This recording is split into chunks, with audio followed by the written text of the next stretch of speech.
السلام عليكم ورحمة الله وبركاته. إن الحمد لله نحمدك ربنا ونستعينك ونستغفرك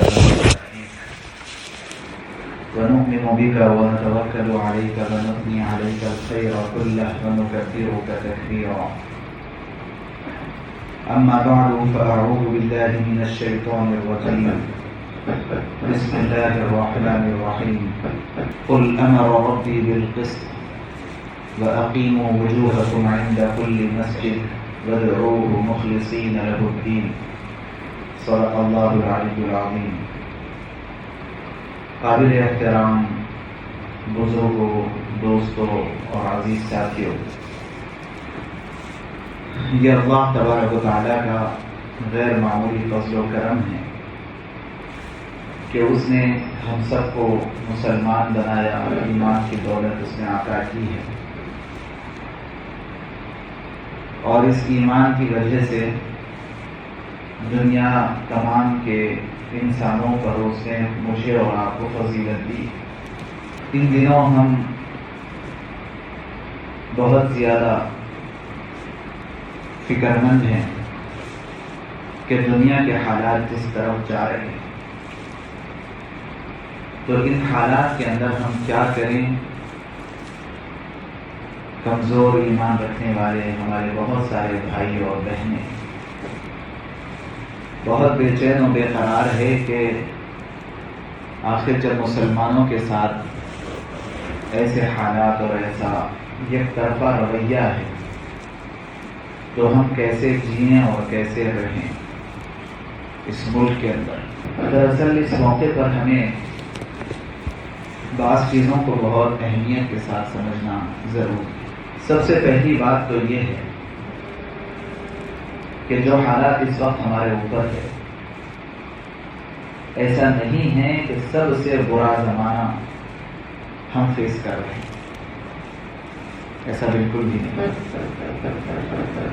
ہسٹری کا جائزہ ہم کو لینا چاہیے اور تاریخ کا مطالعہ ہمیں کرنا چاہیے کہ اگر ہم تاریخ کا مطالعہ کریں تو اس زمانے میں جتنے سخت ترین حالات سے ہم گزر گئے، اس سے اور زیادہ سخت ترین حالات سے ہمارے آباء و اجداد گزر چکے ہیں۔ خود ہمارے ملک میں جو کچھ خون کی ندیاں بہائی گئی ہیں، خون کی ہولی جو کچھ کھیلی گئی ہے، وہ آج بھی تاریخ کے اوراق میں محفوظ ہے۔ اس کا مطالعہ ہم کو کرنا چاہیے، پڑھنے اور لکھنے کا مزاج بنانا چاہیے۔ اندازہ ہوگا کہ ہم جن حالات میں ہیں بہت ہی آرام دہ اور بہت سکون کے حالات میں ابھی تک ہیں، لیکن اس کے باوجود بھی قرآن پاک میں اللہ تبارک و تعالیٰ نے بہت واضح انداز میں ہمیں سمجھایا اور بتایا ہے کہ اللہ کی ذات وہ ہے، قُلِ اللَّهُمَّ مَالِكَ الْمُلْكِ تُؤْتِي الْمُلْكَ مَنْ تَشَاءُ وَتَنزِعُ الْمُلْكَ مِمَّنْ تَشَاءُ وَتُعِزُّ مَنْ تَشَاءُ وَتُذِلُّ مَنْ تَشَاءُ بِيَدِكَ الْخَيْرُ إِنَّكَ عَلَى كُلِّ شَيْءٍ قَدِيرٌ۔ اے نبی آپ کہہ دیجئے، اپنی امت کو سمجھا دیجئے کہ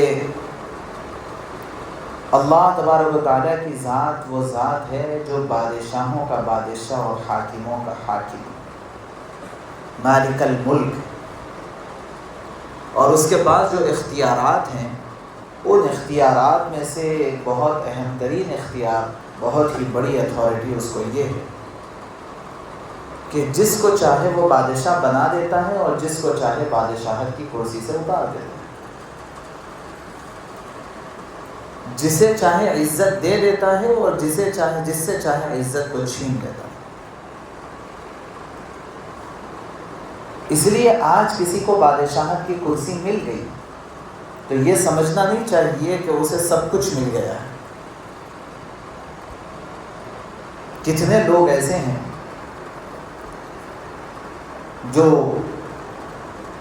ابھی بادشاہ تھے اور آنن فانن قیدی بن گئے، جیل کی سلاخوں کے پیچھے چلے گئے.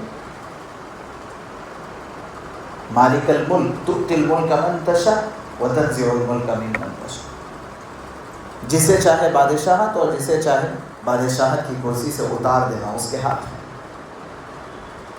جسے چاہے عزت کے بلندی پر پہنچا دینا اور جسے چاہے اتار دینا. یہ اللہ کا نظام ہے. اس دنیا کے اندر یہ کھیل تماشے تو چلتے ہی رہتے. اس کی وجہ سے ہمیں اپنے ایمان کو متزلزل کرنے کی ضرورت نہیں. وَلِلَّهِ الْعِزَّةُ وَلِرَسُولِهِ وَلِلْمُؤْمِنِينَ وَلَكِنَّ الْمُنَافِقِينَ لَا يَعْلَمُونَ. اللہ نے قرآن میں اعلان کیا کہ عزت اگر چاہتے ہو تو حقیقی عزت تو اللہ کے پاس. حقیقی عزت اللہ کے رسول صلی اللہ علیہ وسلم کو ملی ہوئی اور حقیقی عزت مومنین کے پاس ہے. لیکن یہ بات ان کو سمجھ میں نہیں آتی جن کے دل میں نفاق ہوتا ہے. وہ سوچتے ہیں کہ بھائی فلاں شخص جب آ رہا ہے تو اس کے آنے کی اتنی غیر معمولی تیاریاں کی جا رہی ہیں. فلاں شخص جب جا رہا ہے تو آگے پیچھے 4-4 8-8 10-10 گاڑیاں چل رہی. فلاں شخص جب بول رہا ہے تو اس کے بولنے پر اتنے سارے نعرے لگ رہے ہیں. تو ان چیزوں کو دیکھ کر کے ہم اور آپ سمجھتے ہیں کہ یہ بہت بڑی عزت. آپ جا کر کے دیکھ لیں جو آج حمایت میں نعرہ لگا رہا ہے تھوڑی دیر میں وہ مخالفت میں بات کر رہا ہے, اور جو مخالفت میں بات کر رہا ہے تھوڑی دیر میں موافقت میں آ رہا ہے. یہ تو آج پروف ہو گیا ہے نا, سارے ثبوت موجود ہے. کوئی بات ڈھکی چھپی تو ہے نہیں آج اس زمانے میں. کل تک جو شخص جان کا دشمن بنا ہوا ہے دیکھتے ہی دیکھتے وہ تلوے چاٹنے لگا ہے کسی کو. یہ جو کیا ہے, یہ کھیل تماشا کیا ہے؟ اس کھیل تماشے کو دیکھتے ہوئے بھی کیا ہم کسی کے اوپر بھروسہ کر سکتے؟ تو اگر کسی کی عزت کی جا رہی ہو تو کیا وہ عزت ہے کوئی کہ سامنے سلو اور پیچھے جاتے ہی گالی؟ یہ کوئی عزت؟ قاضی القضات تھے حضرت امام ابو یوسف علیہ الرحمہ, حضرت امام ابو حنیفہ رحمہ اللہ کے شاگرد رشید. خلافت بنو عباس میں ہارون رشید کے زمانے میں یہ چیف جسٹس کے عہدے پر فائز تھے. بڑے عالم تھے اور اللہ کی دی ہوئی عزت تھی. یہ خریدی ہوئی عزت نہیں تھی کہ کسی کو تنخواہ دے کر کے عزت کرنے کے لیے رکھ لیا جائے کہ میں تمہارے کو تنخواہ دے رہا ہوں, تمہارا کام یہ ہے کہ میں جا رہا ہوں تو مجھے ریسپیکٹ دینا. ایسے ہی نا آج کل کی عزت ہے, تو تنخواہ دے کر کے پیسہ دے کر کے عزت کروا لی جاتی ہے, اور اگر عزت نہ کی جائے تو ان کے اوپر بہت سارے ایلیگیشنز لگ جاتے ہیں. قانون ہے عزت کرنا ہے, اس وجہ سے عزت کرنا ہے, اور اگر عزت نہیں کریں گے تو جیل کی سلاخوں کے پیچھے ہو جائیں. تو وہ عزت نہیں, اللہ کی دی ہوئی عزت. ہارون رشید کے دونوں بیٹے مامون رشید اور ایک, تو دونوں بیٹے ہارون رشید کے پیچھے چل رہے ہیں حضرت امام ابو یوسف رحمۃ اللہ علیہ, آگے چل رہے ہیں بادشاہ کے شہزادے. تو چلتے ہوئے جیسے ہی حضرت امام ابو یوسف رحمۃ اللہ علیہ نے چپل چھوڑا, اپنا جوتا اتارا, اتارتے ہی لپک کر کے وہ دونوں شہزادے جوتا اٹھانے کے لیے لپک کر کے آگے بڑھے. تو دونوں میں سے کسی کے ہاتھ کو 2 جوتے نہیں آئے, ایک کے ہاتھ کو ایک جوتا لگ گیا, دوسرے کے ہاتھ کو دوسرا جوتا لگ گیا. استاد کی جوتی اٹھانے کے لیے شہزادے لپک کر کے آگے. اتفاق سے ہارون رشید کی بیوی ملکہ زبیدہ, نہر زبیدہ جنہوں نے بنائی, تو وہ بالا خانے میں ٹھہرے ہوئے دیکھ رہے. تو انہوں نے جیسے یہ دیکھا تو ہارون رشید اپنے شوہر کو متوجہ کر کے بولا کہ جی دیکھو عزت تو یہ ہے کہ شہزادے ہیں اور جو ہے جوتیاں اٹھانے کے لیے لپک رہے ہیں اور ایک دوسرے کے اوپر سبقت کر رہے ہیں, کمپٹیشن چل رہا ہے جوتے اٹھانے. آپ کی عزت کیا عزت ہے کہ آپ کی سارے سپاہی آپ سے تنخواہ لے کر کے آپ کی عزت کریں. کس نے کہا؟ ملکہ زبیدہ نے کہا. کس کو؟ وقت کے بادشاہ ہارون رشید کو, کہ عزت تو یہ عزت ہے. بہت اللہ والی خاتون تھی اور خود ہارون رشید بھی بڑے اللہ والے. تو انہوں نے اعتراف کیا کہ ہاں عزت تو اللہ کے پاس ہے اور وہ جس کو چاہتے ہیں عزت دیتے ہیں. ایک مرتبہ شہر میں بڑا شور مچا اور اس شور کی وجہ سے بادشاہ کو یہ ہیبت ہو گئی کہ کہیں شہر کے کسی علاقے پر کسی فوج کا حملہ تو نہیں ہو گیا. بادشاہ نے فوری اپنے سپاہیوں کو بھیجا کہ جاؤ خبر لے کر کے آؤ کہ ہوا کیا ہے. سپاہیوں نے آ کر کے اطمینان دلایا کہ بادشاہ سلامت, کچھ نہیں ہوا. کہا کہ پھر ایسا شور اچانک کیسے مچا؟ تو فرمایا کہ بادشاہ سلامت, بات اصل میں یہ ہے کہ ہمارے ملک میں, ہمارے شہر میں عالم اسلام کی بہت بڑی شخصیت, بڑے عالم دین حضرت عبداللہ ابن مبارک تشریف لائے ہوئے ہیں.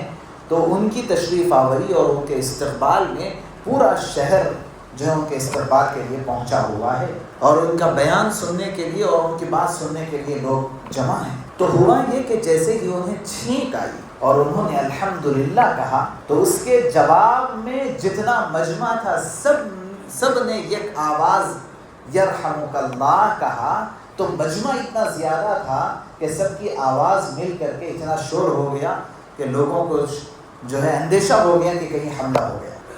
تو روایات میں ہے کہ ملکہ زبیدہ نے یہ سن کر کے بھی کہا تھا ہارون رشید کو، یہ ہے عزت۔ اسی کو اللہ نے فرمایا قرآن پاک میں وَلِلَّهِ الْعِزَّةُ وَلِرَسُولِهِ وَلِلْمُؤْمِنِينَ، عزت تو اللہ اور اللہ کے رسول اور مومنین کے پاس ہوتی، حقیقت میں جس کے پاس ایمان ہوتا ہے، حقیقت میں جن کے پاس صفات ہوتی، وَلَكِنَّ الْمُنَافِقِينَ لَا يَعْلَمُونَ، منافقین کو اس کا پتہ نہیں چلتا، اندازہ نہیں ہوتا کہ عزت کا۔ وہ گاڑیوں میں عزت ڈھونڈتے رہتے، وہ مکانات میں عزت ڈھونڈتے ہیں، وہ جوتیوں میں عزت ڈھونڈتے ہیں کہ بھئی یہ برانڈ کی جوتی پہنیں گے تو عزت ملے، وہ سوٹ بوٹ میں عزت کو تلاش کرتے رہتے ہیں کہ اس برانڈ کا سوٹ پہنیں گے تو عزت ملے، وہ کاروں میں عزت کو ڈھونڈتے رہتے ہیں کہ یہ کار رہے گی تو عزت رہے گی۔ حضرت امام یوسف صاحب علیہ الرحمہ کا ایک ملفوظ ہے، فرماتے ہیں کہ جس گاڑی کی صورتحال یہ ہے کہ شو روم کی سیڑھی سے نیچے اترتے ہی جس گاڑی کی قیمت گر جاتی ہے،